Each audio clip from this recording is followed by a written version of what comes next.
Alright, today we're going to be looking at taking pictures of pictures.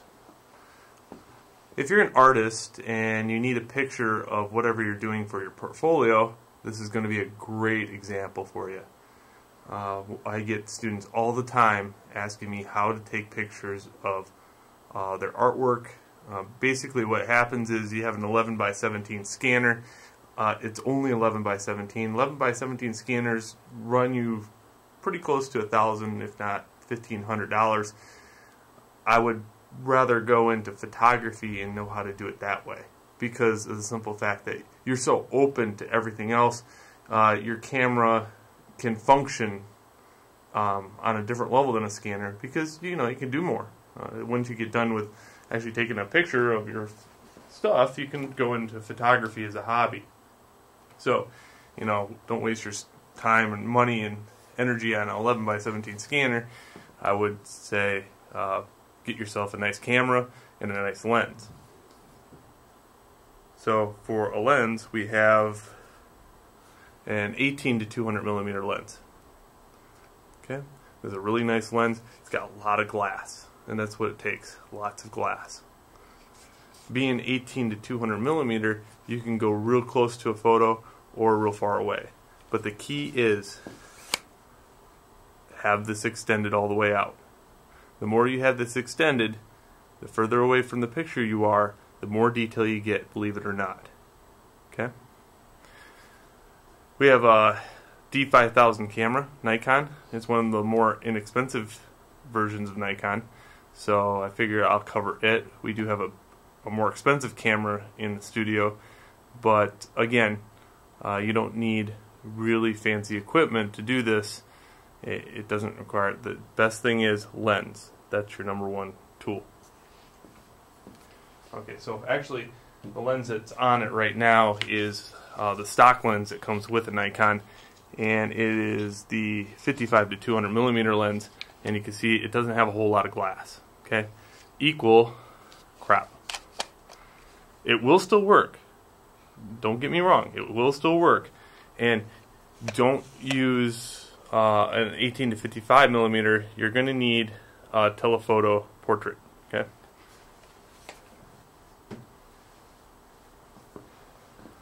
Alright, so here we go. We're going to stick this lens on here.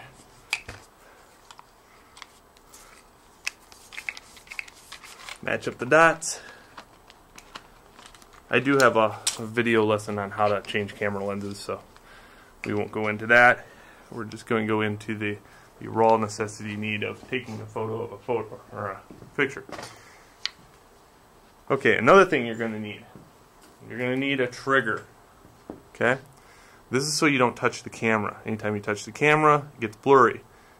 The slightest movement will jar it and make it blurry. You don't want that. Okay? Going into the menu, we're going to have to turn on a few things. So this eye at the bottom of the camera, we'll switch you over to this. And you need to go into release mode. Page down all the way until you get down to the remote. Okay. Have it in manual mode. So here's manual mode on the key dial. Manual.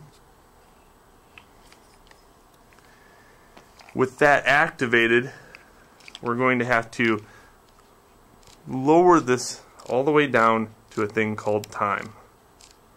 Okay?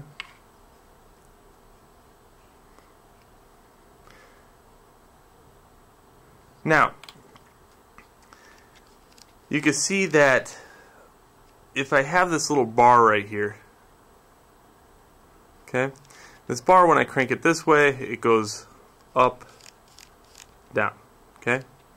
By putting it in time, I can tell that you actually did it correctly for the remote. That's why I had you go to time. I need you to take this and put it right smack in the middle. Okay? So you're going to be adjusting this. Now there's another dial. It's located here. This is your aperture. So what happens is if I push this button, I can change this setting. So I'm pushing it and dialing at the same time. I need you to crank this aperture up to about 22. Okay. You want a high aperture because that way you don't have to worry about depth.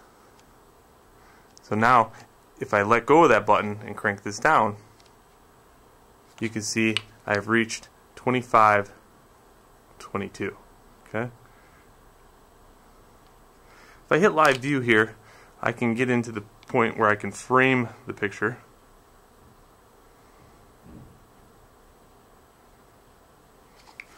And I'm going to zoom right in on the bottom one right there.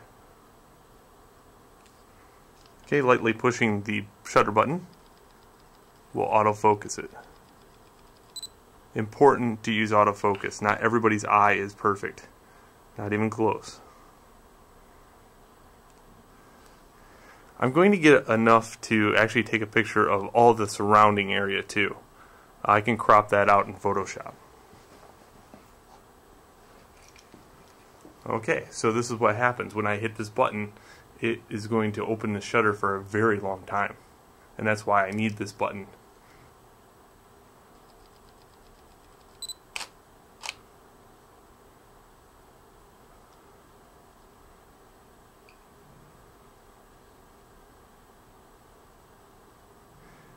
And why it's taken so long is the aperture is cranked down, actually, so there's not enough light getting into the camera, so it's surrounding it's using all this ambient light in the room. Best way to do this also is get a nice area that's lit with fluorescence, and 55K fluorescence if you can, but not really required.